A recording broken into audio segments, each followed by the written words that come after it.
Welcome to Wonderland, Indonesia, the sacred Nusantara.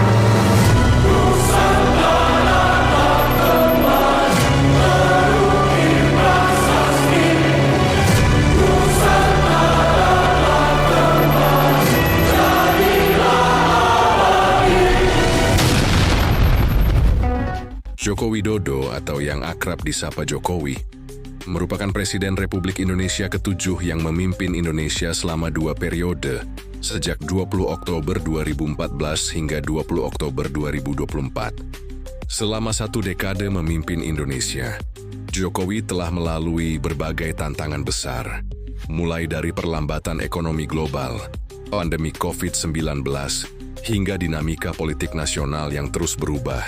Namun, di tengah berbagai tantangan tersebut, muncul satu pertanyaan yang hingga kini masih menjadi bahan diskusi di kalangan akademisi dan pengamat politik.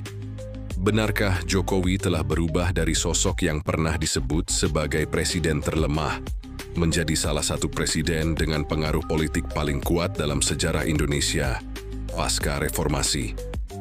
Pertanyaan itu bukan tanpa dasar. Pada tahun 2015, ilmuwan politik Jeffrey A. Winters pernah menyebut Jokowi sebagai presiden yang relatif lemah. Alasannya cukup jelas. Jokowi bukan ketua umum partai politik besar seperti Megawati Soekarno Putri, bukan pula pendiri partai seperti Abdurrahman Wahid atau Gus Dur. Ia juga tidak berasal dari kalangan militer seperti Susilo Bambang Yudhoyono maupun Prabowo Subianto. Dalam politik Indonesia, 3 modal tersebut, kendali partai jaringan elit, dan latar belakang militer selama ini dianggap sebagai sumber utama kekuatan politik. Jokowi nyaris tidak memiliki ketiganya. Ia hanyalah kader partai yang berasal dari daerah dan membangun karier politiknya dari bawah sebagai wali kota Solo. Namun 10 tahun kemudian situasinya tampak sangat berbeda. Pada September 2023, laporan Morning Consult Political Intelligence menempatkan Jokowi sebagai salah satu pemimpin dengan tingkat persetujuan publik atau approval rating tertinggi di dunia. Temuan tersebut sejalan dengan berbagai survei nasional. Litbang Kompas mencatat tingkat kepuasan publik terhadap pemerintahan Jokowi sekitar 75%. Sementara SMRC dan LSI bahkan mencatat angka mendekati 80%. Angka tersebut berada jauh di atas sejumlah pemimpin dunia saat itu, seperti Luiz Inácio Lula da Silva di Brasil, Joe Biden di Amerika Serikat, Justin Trudeau di Kanada, Emmanuel Macron di Prancis, Olaf Scholz di Jerman, hingga Mark Rutte di Belanda. Tingkat kepercayaan publik yang tinggi menjadi semakin menarik jika dikaitkan dengan situasi Indonesia yang baru saja melewati pandemi COVID-19.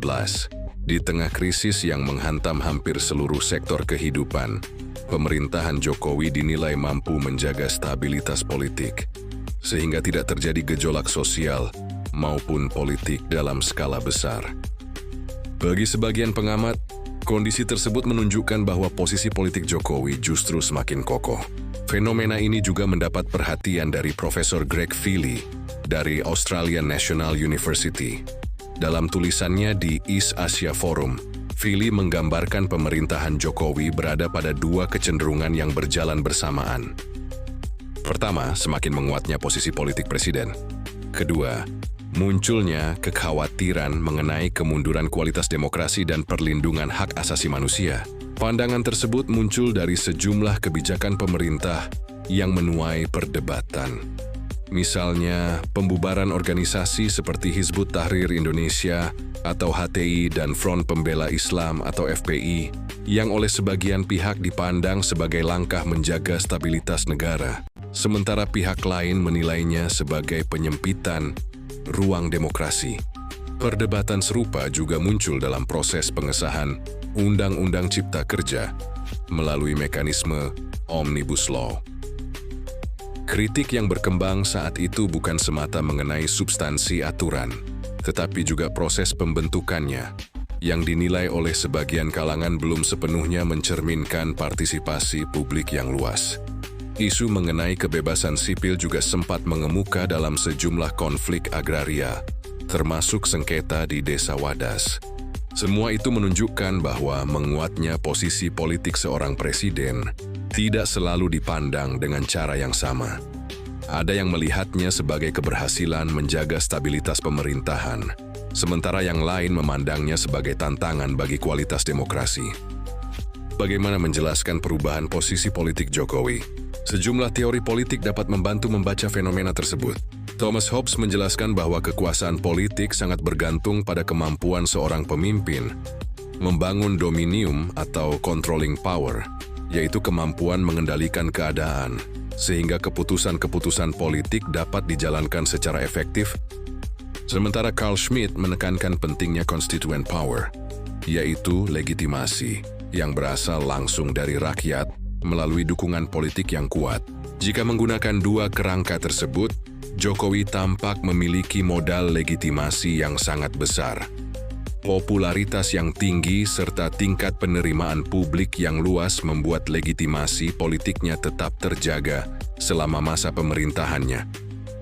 Selain itu, Colin Gowthrey dari Warwick Business School memperkenalkan konsep political mastery, yaitu kemampuan seorang pemimpin menguasai dinamika politik melalui 6 pilar utama: memahami motif para aktor politik, membaca konteks secara menyeluruh, menyusun strategi, menarik kesimpulan berdasarkan analisis, mengambil keputusan yang tepat, dan mengeksekusi tindakan secara konsisten. Sebagian pengamat menilai Jokowi mampu memadukan seluruh elemen tersebut. Kemampuannya membangun koalisi besar, menjaga hubungan dengan berbagai kelompok politik, dan mempertahankan stabilitas pemerintahan selama 2 periode sering dijadikan contoh keberhasilan dalam mengelola kekuasaan politik. Namun ada satu hal lain yang membuat posisi Jokowi semakin menarik untuk dianalisis. Dalam ilmu politik dikenal istilah lame duck period.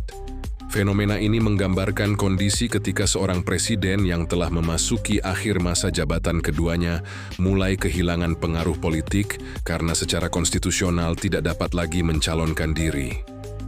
Fenomena tersebut lazim terjadi di berbagai negara dengan pembatasan masa jabatan presiden. Namun banyak pengamat menilai dinamika politik Indonesia menunjukkan gambaran yang berbeda.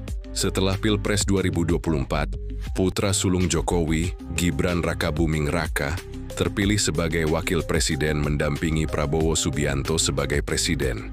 Bagi sebagian kalangan, perkembangan tersebut menunjukkan bahwa pengaruh politik Jokowi belum sepenuhnya berakhir setelah meninggalkan istana. Meski tidak lagi menjabat sebagai presiden, namanya masih dianggap memiliki daya tarik dan pengaruh dalam percaturan politik nasional. Tentu saja, penilaian tersebut juga tidak lepas dari perdebatan. Ada yang melihatnya sebagai bukti kesinambungan kepemimpinan dan stabilitas politik, sementara yang lain menilai bahwa besarnya pengaruh seorang mantan presiden perlu terus dicermati dalam konteks demokrasi. Pada akhirnya, apakah Jokowi benar-benar telah berubah dari presiden yang pernah disebut lemah menjadi salah satu tokoh politik paling berpengaruh pasca reformasi? Mungkin tidak akan pernah memiliki jawaban yang sepenuhnya tunggal.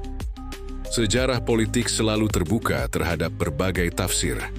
Yang dapat diamati adalah fakta-fakta yang muncul di permukaan, sementara penilaiannya akan terus berkembang seiring perjalanan waktu.